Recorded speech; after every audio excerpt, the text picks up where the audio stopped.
안녕하세요. 타이머택입니다. 선거 조작이냐 아니냐 그건 지금 몰라요. 의혹이 제기된 것이고 의혹을 검증해 나가야 하는 거죠. 이런 상황에서 이준석의 페이스북 메시지를 보면 통합당이 왜 선거에서 지는지에 대한 이유를 볼 수 있습니다. 첫 번째, 시작부터 꼰대질로 시작하는 거죠. 대한민국에 선거 뛰어본 사람, 캠프에 속해 있는 사람 몇이나 될까요? 이게 선거 캠프의 경험이라는 게 정량화되는 게 아니라 개인의 느낌인 건데 이게 근거가 되는지 모르겠습니다. 그냥 본인이 선거 뛰어본 경험이 있으니까 나머지 닥치라는 뜻이죠. 앞에서 말했듯이 그냥 꼰대질입니다. 두 번째, 막말 프레임 탓. 막말이 영향을 줬다고 치죠. 그럼 막말이요 통합당 최고위의 대처는 어땠습니까? 간만 보는 안철수도 했죠. 해당 발언이 큰 문제라고 생각했으면 정확한 절차를 밟아서 복권 불가능한 게 제명을 해버리든지 그게 아니면 당이 안고 가든지 둘 중 하나를 해야 합니다. 그런데 어떻게 되었습니까? 절차적 미비로 차명진은 부활했습니다. 그럼 사전투표에 영향을 받은 중도층은 여전히 선거 당일에 막말 영향을 받았다는 말이 됩니다. 아니 오히려 더 안 좋죠. 이준석의 말이 사실이라면 사전투표 당일에는 차명진 개인의 막말이었지만 선거 당일에는 그런 차명진 하나 제명 못하는 최고위의 모습으로 통합당 전체에 부정적인 영향을 줬다는 말이 되니까요. 저런 주장은 차명진을 확실하게 끊어버리고 했어야죠. 그것도 못하면서 남 탓하면 되나요? 세 번째, 사전투표 부정론을 유튜브 아저씨들이 엄청나게 퍼뜨렸다. 이준석의 주장으로 보면 두 번째 이유는 지속적인 영향을 줬을 것이고 사실상 세 번째 이유로 지지율에 차이가 난다고 봐야겠죠. 저는 여기서 이준석이 참 비열한 방식의 주장을 한다고 봅니다. 이 아저씨가 누구인지를 밝혀야죠. 전체를 밝히지는 못하더라도 누가 그런 영향력을 가지고 있는 유튜버인지 몇몇 대표 유튜버를 정확하게 밝혔어야 합니다. 그래야 이준석의 주장이 설득력이 있나 없나를 확인해 볼 수 있는 최소한의 조건이 갖춰지는 거죠.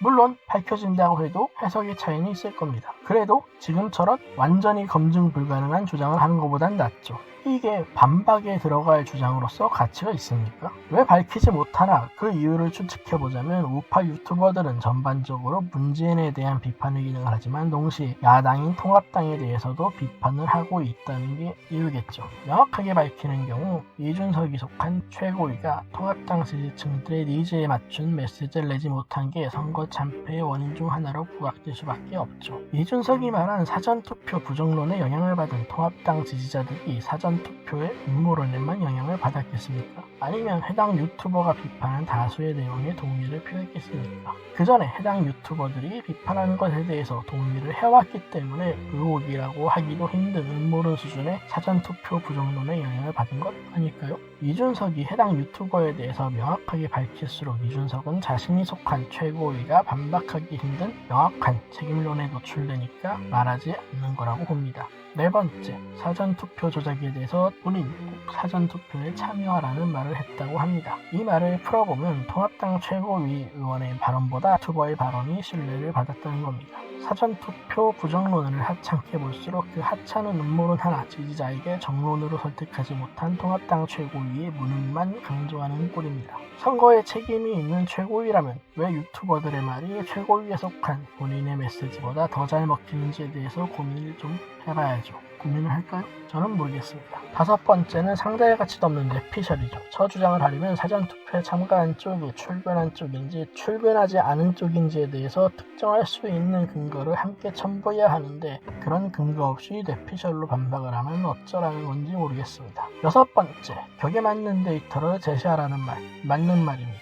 그런데 개인의 차원에서 그 격에 맞는 데이터를 확보하는 건 일단 쉬운 일이 아니고 그래서 그런 일을 대신해줄 사람을 뽑는 게 선거죠. 막연한 주장을 정책으로 구체화해주고 실현해주는 게 정치인의 역할인데 이준석은 본인의 본분을 잊습니다. 이건 마치 경찰서에 억울한 일이 있어서 갔더니 경찰이 증거부터 범인이 사는 곳 적용되는 형법 위반까지 전부 정리해서 오라는 꼴입니다. 아주 체포까지 해오라는 거죠. 내가 그걸 전부 다 할 수 있으면 경찰은 필요가 없죠. 검찰만 있으면 되죠. 어쩌면 검찰도 필요 없겠네요. 변호사한테 기소권 주면 돈 들여서 변호사 고용해 판사한테 가든지 혼자 하다가 증거 불충분 뜨겠죠. 앞으로 이준석 지역구에서 지하철을 지어달라는 사람들은 사업성 평가까지 해와야 될 겁니다. 죽어나겠네. 이건 다음 내용과 함께 좀 더 구체적으로 보면 이준석은 최고위에서 일부 최고위원이 문자폭탄 및 계속된 음모론 전화받고 공개적으로 거론하겠다길래 말렸다고 합니다. 앞서 언급했다시피 이준석이 말린 이유는 그냥 본인의 주관적인 경험입니다. 반박을 위해 선거 결과를 분석한 것도 아니고 주관적 경험 단 하나죠. 거기에 음모론을 물게 되면 정치적으로 불리한 포지션에 놓일 수 있다는 염려가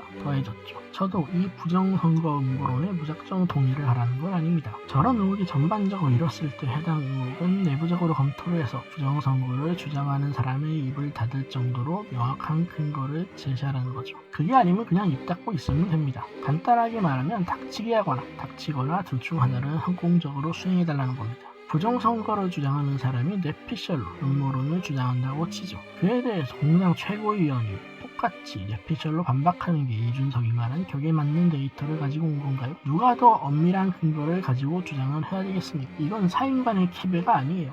위치가 다르죠. 거증의 책임이 오직 주장자에게만 있는 것도 아닙니다. 통합당의 문제가 저겁니다. 엄밀성 떨어지는 뇌피셜 꼰대질을 최고위에서 하고 있습니다. 이준석의 주장을 정리하자면 내가 경험해봤는데 아니야, 이 수준을 크게 벗어나지 않습니다. 그리고 그 설득에 말리는 다른 최고위 의원들의 모습을 보면 통합당이 얼마나 주먹구구식으로 돌아가는지 알 수 있습니다. 섣불리 지지자들에게 꼰대질 할 것 없고 섣불리 의혹을 쟁점화할 필요도 없습니다. 시간을 가지고 전문가를 통해 명확하게 수치적 검토를 하고 그 검토를 토대로 반박 불가능하게 혹은 반박하는 사람을 바보로 만들 정도의 엄밀성을 가지고 주장을 하면 되는 거죠. 정리하겠습니다. 첫 번째, 통합당 우파 진영의 가치는 듣기는 싫을지 몰라도 근거를 갖춘 바른 말을 하는 것에서 생겨난다. 두 번째, 지금의 통합당은 지지자들도 듣기 싫은 소리라는데 근거는 뇌피셜 꼴대질 뿐이다. 세 번째, 참패까지 한 이쯤 되면 건방지게 보고받으려 하지 말고 내부적으로 검증을 하고 본인의 입장을 밝히자. 아니면 닥치거나. 이상입니다.